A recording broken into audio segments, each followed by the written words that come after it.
Hello दोस्तों, मेरा नाम वासु है। आपका स्वागत है आपके अपने चैनल पर, इंडियन नाइटमेयर टीवी पर। चलिए बिना किसी देर के स्टार्ट करते हैं। अगर आपको ठीक लगे सब्सक्राइब ले। अध्याय 1, लंदन से वापसी और नीम की वो छांव। जनवरी 1947 का ठंडा महीना था। पटना जंक्शन पर भाप के इंजनों से निकलता काला धुआं हवा में फैल रहा था। मुसाफिरों की आंखों में चुभ रहा था, गले में कसकर बैठ रहा था। कुलियों की चिल्लाहटें, भारी बक्सों के घसीटने की आवाजें, बच्चों के रोने और ट्रेन की सीटी की तीखी ध्वनि सब मिलकर एक अफरा तफरी का माहौल बना रहे थे। इसी शोर के बीच एक युवक प्लेटफॉर्म पर उतरा। हाथ में पुराना घिसा हुआ चमड़े का सूटकेस था, जिस पर लंदन की यात्रा की धूल अभी भी जमी हुई थी। ये ध्रुव था। पिछले 7 साल लंदन की ठंडी कोहरे भरी गलियों में, अस्पतालों की चकाचौंध वाली सफ़ेद दीवारों के बीच बीते थे। MBBS की पढ़ाई पूरी की थी, लेकिन हर रात घर की याद सताती थी। हनुमान गली, नीम का पेड़, माँ की गोद। आज आखिरकार वो लौट आया था। तांगा लिया। कोचवान ने पूछा, कहाँ बाबू साहब? ध्रुव ने थके लेकिन खुश स्वर में कहा, हनुमान गली। तांगा चल पड़ा। रास्ते में पटना की पुरानी इमारतें, गंगा की हल्की महक, बाजार की भीड़, सब कुछ वैसा ही था। लेकिन ध्रुव को लगा जैसे समय थम सा गया हो। जैसे ही गली में दाखिल हुआ, दूर से अपना पुश्तैनी घर दिख गया। लाल ईंटों की दीवारें, लकड़ी का पुराना दरवाजा और सबसे ऊपर वो नीम का पेड़। घर के ठीक सामने खड़ा सदियों पुराना। उसकी छांव में ध्रुव का पूरा बचपन बीता था। आर्यन के साथ छुपन छुपाई, मीरा को गोद में लेकर नीम की पत्तियां चबाना, कविता दीदी के साथ कहानियां सुनना।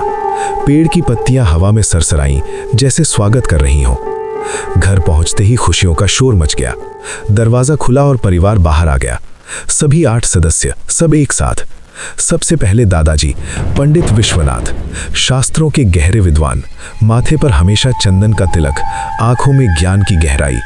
उन्होंने ध्रुव का माथा चूमा, हाथ कांप रहे थे। मेरा पोता डॉक्टर बनकर लौटा, भगवान ने सुनी प्रार्थना। फिर दादी जी, उन्होंने ध्रुव की नजर उतारी, लाल मिर्च, नमक, सरसों के दाने घुमाए और आशीर्वाद दिया। पिता कैलाश, स्कूल के हेडमास्टर, चुपचाप खड़े थे। उनके चेहरे पर शांत गर्व था, जैसे कह रहे हो, मेरा बेटा अब शहर का नाम रोशन करेगा। माँ राधा की आंखों से ममता के आंसू बह रहे थे। वो ध्रुव को गले लगाकर रो पड़ी, मेरा लल्ला कितना दुबला हो गया है। छोटा भाई आर्यन ध्रुव के लंदन वाले चश्मे को छीनकर आईने के सामने मुस्कुराया, भैया ये तो बहुत कूल लग रहा है। बड़ी बहन कविता किचन से हलवे की मीठी खुशबू लिए बाहर आई, थाली हाथ में। सबसे छोटी मीरा ध्रुव के कोट की जेबें टटोल रही थी। भैया चॉकलेट लाए हो, खिलौना? ध्रुव ने सबको गले लगाया। उस पल उसे लगा कि आज़ादी की इस दहलीज पर उसका परिवार दुनिया का सबसे सुखी परिवार है। हंसी, बातें, हलवा, गले मिलना, सब कुछ परफेक्ट। पर उसे क्या पता था, उसी गली के अंत में, जहां रोशनी कम पड़ती है, एक पुरानी काली हवेली खड़ी है, भैरव की हवेली। पिछले 3 महीनों से वो हवेली उनके वजूद को मिटाने की साजिश रच रही थी। हवा में एक अजीब सी ठंडक थी, जो धीरे धीरे सबके दिलों में उतर रही थी। अध्याय 2, कबड्डी का वो खूनी दिन और हवेली का राज। दिन बीतने लगे। ध्रुव धीरे धीरे घरेलू जीवन में घुल मिल गया। सुबह मरीज देखता, शाम को रामू की चाय की टपरी पर बैठता। वहां उसके साथ 3 हमेशा के साथी थे। सलीम चाचा, गली के माहिर दर्जी, जिनकी सुई दिन रात चलती रहती। करीम चाचा, कसरती पहलवान, जिनकी बाहें लोहे की तरह मजबूत थीं। और मोहित पंडित, प्राचीन विद्याओं के गहरे जानकार, जो पुरानी किताबों में डूबे रहते। एक दोपहर हवेली के बगल वाले खुले मैदान में तेज धूप खिली हुई थी। हवा में मिट्टी की महक और पसीने की गंध। सलीम, करीम और मोहित पंडित कबड्डी खेल रहे थे। खेल का रोमांच चरम पर था। हंसी, मजाक, चिल्लाहटें, धूल उड़ रही थी। मोहित पंडित हू तू तू की जोरदार आवाज लगाते हुए विपक्षी पाले में घुसे। तभी अचानक हवा का एक ठंडा, बहुत ठंडा झोंका आया, जैसे किसी अदृश्य हाथ ने उन्हें धक्का दिया। मोहित पंडित का पैर फिसला। वे संभल नहीं पाए और सीधे हवेली के किनारे खड़े उस खूंखार आदमी से टकरा गए।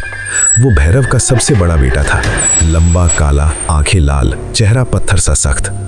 मोहित पंडित ने हाथ जोड़कर कहा, माफ करना भाई, ध्यान नहीं रहा, पैर फिसल गया। लेकिन उस आदमी की आंखों में इंसानियत का एक कतरा भी नहीं था, वो सिर्फ नफरत से देख रहा था।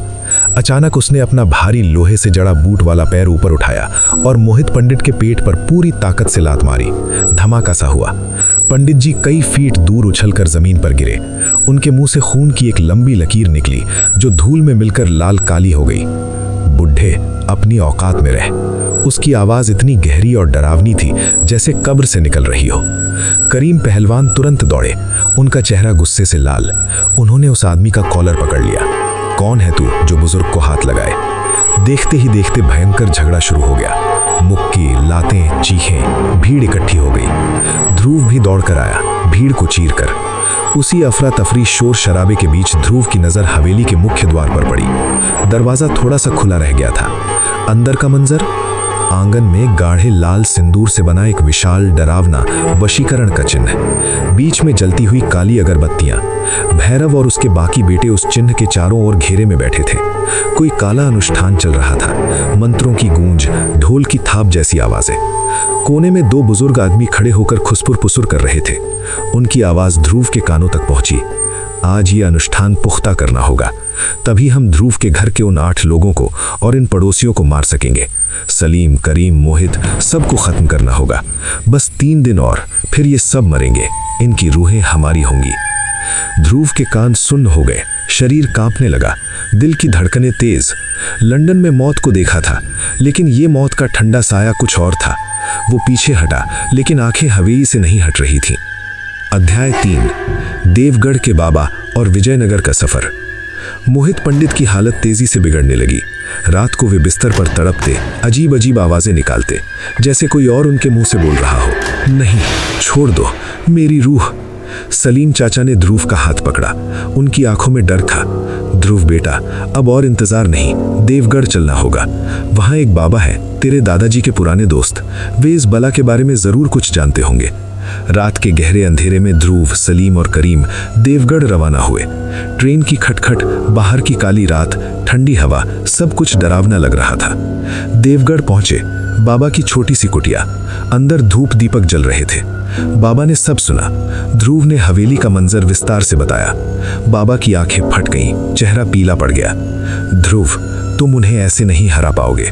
वे मृत जीवी हैं, मरे हुए लेकिन जिंदा।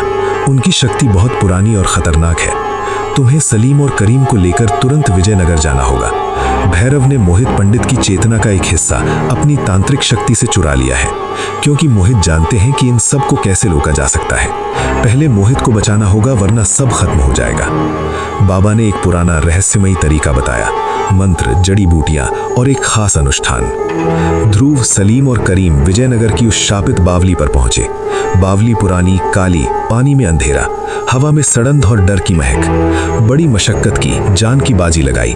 अंधेरे में डूबकर, काले साए से लड़कर आखिरकार मोहित पंडित की रूह को उस काली शक्ति के चंगुल से बाहर निकाला। जैसे ही मोहित पंडित को होश आया, वे पागलों की तरह चिल्लाने लगे। ध्रुव, इन्हें रोकने का सिर्फ एक ही तरीका है, भद्रा। देवगढ़ का असली मालिक भद्रा ही हमें बचा सकता है। वही एकमात्र शक्ति है जो इन शैतानों को धूल चटा सकती है। अध्याय 4, भद्रा की खोज और 12 घंटे का समय। मोहित पंडित ने बताया कि भद्रा ही वो पवित्र शक्ति है जो इन शैतानों को धूल चटा सकती है। लेकिन एक बड़ी समस्या थी। भद्रा को 1900 में मार दिया गया था। उसकी रूह अब भी कहीं भटक रही थी। ध्रुव और उसके दोस्त भद्रा की रूह को खोजने निकल पड़े। रास्ते में डर, थकान, लेकिन हिम्मत नहीं हारी। जब वे पुरानी सीमा पर पहुंचे, वहां जंगल शुरू होता था। सलीम और करीम ने कहा, ध्रुव, तुम आगे बढ़ो, हम यहीं पहरा देंगे। भैरव के बेटे हमारा पीछा कर रहे हैं। उनकी सांसें हमारे गर्दन पर महसूस हो रही हैं। ध्रुव अकेला आगे बढ़ा। जंगल घना, अंधेरा। तभी भद्रा की आवाज गूंजी, गहरी लेकिन दयालु। ध्रुव, इन शैतानों को रोकने के लिए अब तुम्हारे पास सिर्फ 12 घंटे बचे हैं। समय तेजी से बीत रहा है। मेरी हवेली पर जाओ, वहीं तुम्हें सब कुछ पता चल जाएगा। ध्रुव भागता हुआ भद्रा की उस प्राचीन टूटी फूटी हवेली पहुंचा। जैसे ही कदम रखा, हवेली का रंग बदलने लगा। सफेद दीवारें धीरे धीरे खून की तरह लाल हो गईं। हवा में सिसकारियां गूंजने लगीं, महिलाओं की चीखें, रोने की आवाजें। अंदर पहुंचा तो उसे रानी मिली, भद्रा की बहन। इतनी खूबसूरत कि यकीन करना मुश्किल था। लंबे बाल, चमकती आंखें, लेकिन आंखों में सदियों का दर्द। रानी ने ध्रुव को देखते ही तलवार तान दी। चले जाओ यहां से, वरना मारे जाओगे। उसकी आवाज में गुस्सा और डर दोनों थे। ध्रुव ने कांपते स्वर में कहा, मैं भद्रा के नाम से आया हूं, उसने मुझे भेजा है। रानी की आंखों में चमक आई, तलवार नीचे हुई, आंसू छलक आए। ठीक है, मैं तुम्हारे साथ चलूंगी, भद्रा के लिए और न्याय के लिए। अध्याय 5, अंतिम युद्ध और दादाजी का महान रहस्य। पटना लौटे तो युद्ध शुरू हो चुका था। हवेली के मैदान में आग, धुआं, चीखें। रानी अपनी पूरी ताकत से भैरव के खानदान से लड़ रही थी। उसकी तलवार चमक रही थी, लेकिन भैरव की तांत्रिक लाठी के हर वार से वो कमजोर पड़ रही थी। आखिरकार रानी जमीन पर घुटनों के बल गिर गई। उसने चिल्लाकर कहा, ध्रुव, अब अपने दादाजी को ले आओ, सिर्फ वही कुछ कर सकते हैं। ध्रुव दौड़कर घर पहुंचा, दादाजी को उठाया और मैदान में ले आया। दादाजी ने मैदान में खड़े होकर एक ऐसी दहाड़ मारी कि पूरी हवा कांप गई। शैतान पीछे हटने लगे। दादाजी ने ध्रुव की आंखों में देखा और बोले, बेटा, तुम अब तक नहीं समझे। रानी कोई साधारण इंसान या साधारण रूह नहीं है। ये वही पवित्र शक्ति है जिसे 1900 में धोखा दिया गया था। फिर उन्होंने भयानक सच बताया।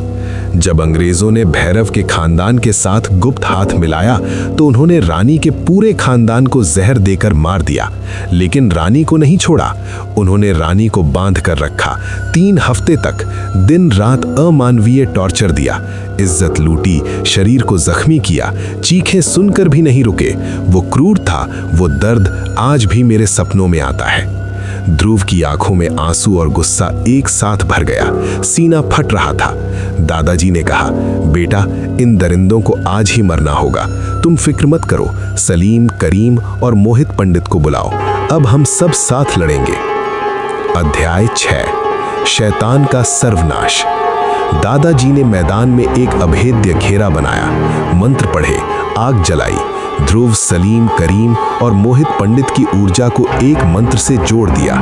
रानी की तलवार अब बिजली की तरह चमक रही थी। ध्रुव ने रानी की तलवार ली। सदियों के प्रतिशोध से भरी शक्ति उसके हाथ में आ गई। वो भैरव पर टूट पड़ा, हर वार में दर्द, गुस्सा, न्याय।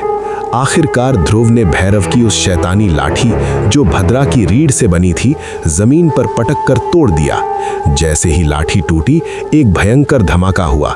भैरव और उसका पूरा 12 लोगों का खानदान भयंकर चीखों के साथ काली राख में बदल गया। राख हवा में उड़ गई। सूरज की पहली किरण पड़ी। रानी और भद्रा को न्याय मिला। वे एक सुनहरी रोशनी में विलीन हो गए। बंटवारे की उस काली रात में पटना की उस गली में नफरत हार गई, साझी शहादत जीत गई। ध्रुव के घर के 8 सदस्य और उसके जाबाज दोस्त आजाद भारत की पहली सुबह में मुस्कुरा रहे थे। समाप्त। हा हा हा हा हा हा हा हा हा हा हा हा हा हा। Subscribe me, bro, sister and all gentlemen.